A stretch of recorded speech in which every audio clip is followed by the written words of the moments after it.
Hello guys, episode 33 में आप सभी का वेलकम। जैसा कि लास्ट एपिसोड में देखा था हमने, लिंग मोक्जिउ जिया गुजियान को बताती है कि जाओये आपके लिए वफादार नहीं है। तो जिया गुजियान पूछता है तो तुम बताओ क्या करना चाहिए। फिर लिंग मोक्जिउ उससे बताती है कि आप उसके ऊपर भी स्लेब मार्किंग कर दीजिए जिससे कि वो आपके साथ वफादार रहेगी। तो जिया गुजियान उसकी ये बात सुनने के बाद में कहता है पहले तुम एग्जाम्पल दो उसके लिए कि तुम कैसे हो मेरे लिए वफादार। हेलो गाइस, आपका बहुत बहुत दिल से शुक्रिया कि आपने मेरे चैनल को सब्सक्राइब एंड लाइक किया है। और हाँ गाइस, प्रॉपर्ली वीडियो नहीं डाल पा रहा जिसके लिए माफी चाहता हूँ, लेकिन अब कोशिश करूंगा आपके पास डेली वीडियो आए। अगर आपको मेरा एक्सप्लेनेशन अच्छा लगे तो please guys subscribe and like जरूर करिएगा। अब देखते हैं आगे। एपिसोड की शुरुआत में दिखाते हैं हमको जिया गुजियान की बात सुनने के बाद में लिंग मोक्जिउ शर्मा जाती है और उससे कहती है क्या मैं, और ब्लश करने के बाद में लिंग मोक्जिउ जिया गुजियान के पास में आकर उसके गोदी में बैठ जाती है और उसके साथ में फ्लर्ट करने लगती है। और फ्लर्ट करते हुए कहती है मैं मास्टर की हर एक आज्ञा को मानूंगी, मुझे बताइए क्या करना है बस। और फिर दोस्तों धीरे धीरे दिखाते हैं लिंग मोक्जिउ जिया गुजियान के एकदम गले तक आ जाती है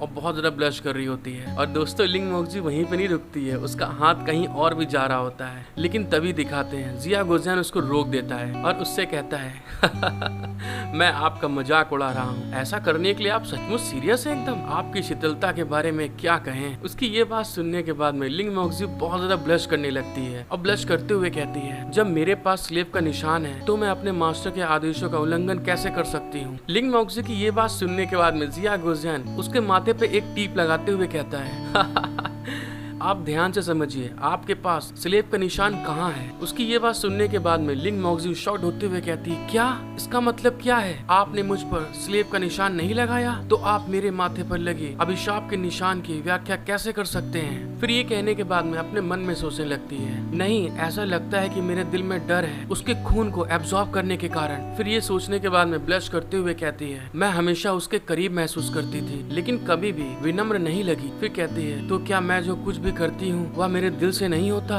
लिंग मोक्जिउ ये सब अपने मन में सोच ही रही होती, लेकिन तभी जिया गुजियान जो उसके माथे पे मार्क होता है उसको छूते हुए कहता है कर्स मार्क, मैं अभी भी तुम्हें एक नई स्किल दे सकता हूँ। और इसकी ये बात सुनने के बाद में लिंग मोक्जिउ शॉक्ड हो जाती है और ये कहने के साथ में जिया गुजियान वहाँ से टेलीपोर्ट हो जाता है। और उसको जाते हुए देख के लिंग मोक्जिउ कहती है मास्टर आप क्या कहना चाहते हैं, इससे पहले जो मार्क था वो भी मेरा एक स्किल था। फिर हमको दिखाते हैं जिया गुजियान की ये बात सुनने के बाद में लिंग मोक्जिउ मिरर के सामने आ जाती है और मिरर के सामने आने के बाद में अपने आप को देखते हुए कहती है वो तुम मुझे वैसे भी बुली करते हो। और देखते हुए बहुत ज्यादा शॉक्ड हो जाती है। फिर दोस्तों सीन चेंज होता है और हमको वही गॉड दिखाया जाता है जो 2 एपिसोड पहले दिखाया था। वो आगे बढ़ते हुए कहता है आप कहते हैं कि आप एक ट्रैफिक स्टार हैं, क्या आप मेरे साथ मजाक कर रहे हैं। उसकी ये बात सुनने के बाद में जिया गुजियान उससे हंसते हुए कहता है या सिर्फ मेरी व्यक्तिगत पहचान है, सेकंड प्रीस्ट को जल्दी करना चाहिए और मुझे अपने गॉडफादर से मिलाने के लिए ले जाना चाहिए। जिया गुजियान की ये बात सुनने के बाद में सेकंड प्रीस्ट उससे कहता है गॉडफादर जल्दी यहाँ आएंगे तो आप और मैं पहले लड़ाई पर नजर क्यों नहीं डालते। उसकी ये बात सुनने के बाद में जिया गुजियान बोलता है ये तो बहुत बढ़िया बात है, चलो ठीक है। और तभी दोस्तों हमें दिखाते हैं वॉर के हालात। वहाँ पे बहुत ढेर सारे प्लेन्स अटैक कर रहे होते हैं अपनी लेजर बीम से और वहाँ बहुत भयानक धमाका हो रहा होता है। और तभी दिखाते हैं वहाँ अंदर से एक स्वॉर्ड उड़ती हुई बाहर की ओर आ रही होती है। उस स्वॉर्ड को आते हुए देखकर एक मेटेलिक रिवॉर्ड जो होता है उसने उस स्वॉर्ड को रोकने की कोशिश कर रहा होता है। तभी हमें दिखाते हैं एक बहुत बड़ा जहाज नीचे की ओर न्यूक्लियर बॉम्ब को नीचे फेंक रहा होता है। और फिर हमको पता चलता है वो जो भी बम होते हैं जितने भी, वो सारे के सारे उसी जाइंट व्हील के ऊपर जाके लगते हैं जिससे कि उसको बहुत दर्द होता है। इस तरह की फाइट को देखने के बाद में सेकंड प्रीस्ट जो होता है वो कहता है आप ह्यूमन सच में बहुत शक्तिशाली हैं, हमने इस चीज के बारे में कभी नहीं सोचा था 1 साल पहले। फिर बताता है एक कमजोर सिस्टम जिसे आप लोग विज्ञान कहते हैं उस पर भरोसा करते हुए सच में कियान युआन फिल्म के हाई लेवल को पीछे ढकेल सकता है। उसकी ये बात सुनने के बाद में जिया गुजियान उससे कहता है सेकंड प्रीस्ट ने मुझसे एक इंसान के बारे में क्या कहा। फिर सेकंड प्रीस्ट उंगली से इशारा करते हुए कहता है क्योंकि मुझे लगता है कि आप बिल्कुल भी इंसान नहीं हैं। इंसान की इच्छा कमजोर है और एक फेसलेस रिल्म तक पहुंचना ये असंभव है। फिर ये कहने के बाद में सेकंड प्रीस्ट बोलते हैं और आपके पास केवल फेसलेस रिल्म में कैप्टन का रैंक है।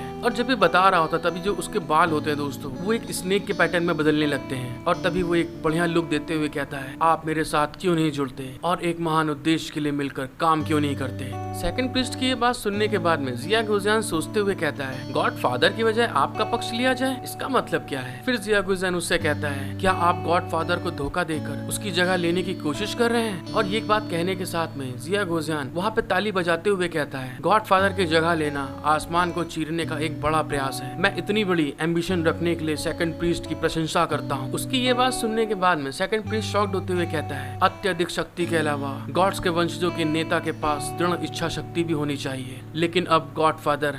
उसकी ये बात सुनने के बाद में जिया गुजियान हंसते अपने मन में सोचता है, भले ही कॉन्गलोंग नकली हो, लेकिन यह व्यक्ति उसे डंक मारने की हिम्मत करता है, वह भी साहसी है। क्या बात। फिर ये सोचने के बाद में जिया गुजियान सेकंड प्रीस्ट से कहता है, गॉड्स के सभी वंशज गॉडफादर की धारणा से पैदा हुए हैं, इसलिए उनके मन में उनके लिए बहुत सम्मान है। लेकिन सेकंड प्रीस्ट के मन में न केवल गॉडफादर के प्रति गहरा पूर्वाग्रह है, बल्कि वह एक डीमन कल्टीवेटर भी है। मुझे आश्चर्य है यहाँ क्या हो रहा है। जिया गुजियान की ये बात सुनने के बाद में सेकंड प्रीस्ट उससे कहता है, हेवन के पाथ की समझ गॉडीज द्वारा पारित नहीं की जाती है और समझ का मार्ग अलग है। फिर कहता है, मैं जो देखता हूँ वह यह है कि हेवन का पाथ रक्त हत्या के मार्ग के समान नहीं है, जो कि स्वार्थ और वासना से भरा हो। फिर उसको बताता है, और गॉडफादर को उनके वास्तविक रूप में देखने के बाद मुझे विश्वास हो गया कि जो मार्ग मैंने सीखा था वही गॉडफादर का सच्चा मार्ग है। सेकंड प्रीस्ट की ये बात सुनने के बाद में जिया गुजियान उससे कहता है, क्या आप कहते हैं कि डीमन कल्टीवेशन का पाथ गॉडफादर का पाथ है? ये कैसे हो सकता है? फिर जिया गुजियान बताता है, मैं स्वाद को पहचानता हूँ और ब्लडी वेयरिंग हत्या। क्या आप श्योर हैं कि आप में अभी भी वासना है? और दोस्तों में दिखाया जाता है ड्रैगन को,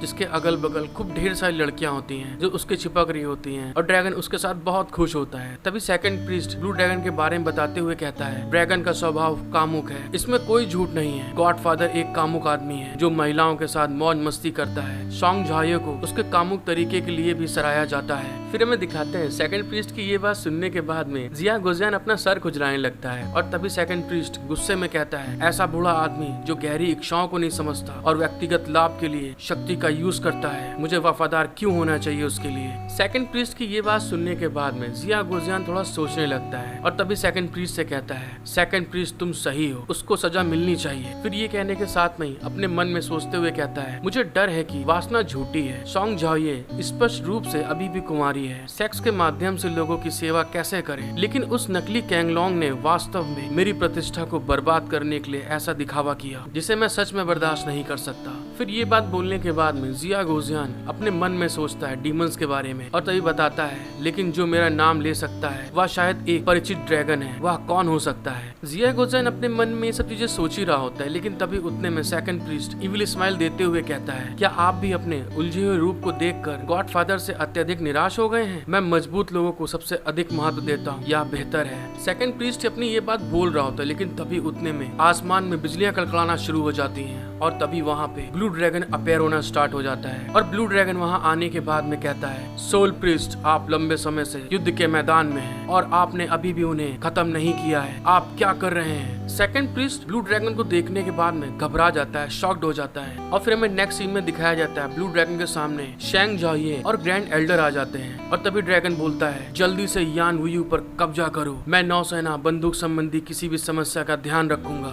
सेकंड प्रीस्ट ऐसे इतना गुस्सा देख के ड्रैगन को अपने मन में सोचता है, गॉडफादर वह अचानक युद्ध के मैदान में क्यों प्रकट हो गए हैं। फिर हमें दिखाते हैं सेकंड प्रीस्ट बहुत ज्यादा घबरा जाता है और घबराते हुए कहता है, आपका सबऑर्डिनेट आपकी आज्ञा का पालन करता है। जब जिया गुजियान ड्रैगन को अपने सामने देखता है तो अपने मन में सोचता है, ओहो, इसमें कोई आश्चर्य नहीं है कि आप मेरी ताकत के 1/3 या 5वें हिस्से जितने नकली बना सकते हैं। अच्छा, तो ये वो है। हेलो गाइस, आई होप कि आपको एपिसोड देखने में मजा आया होगा। अगर आपको एपिसोड देखने में अच्छा लगा है तो प्लीज गाइस मेरा सपोर्ट करिए, लाइक सब्सक्राइब शेयर कमेंट करके बताएं मुझे कि आपको वीडियो देखने में कैसा लगा। Thank you for watching my video, love you all.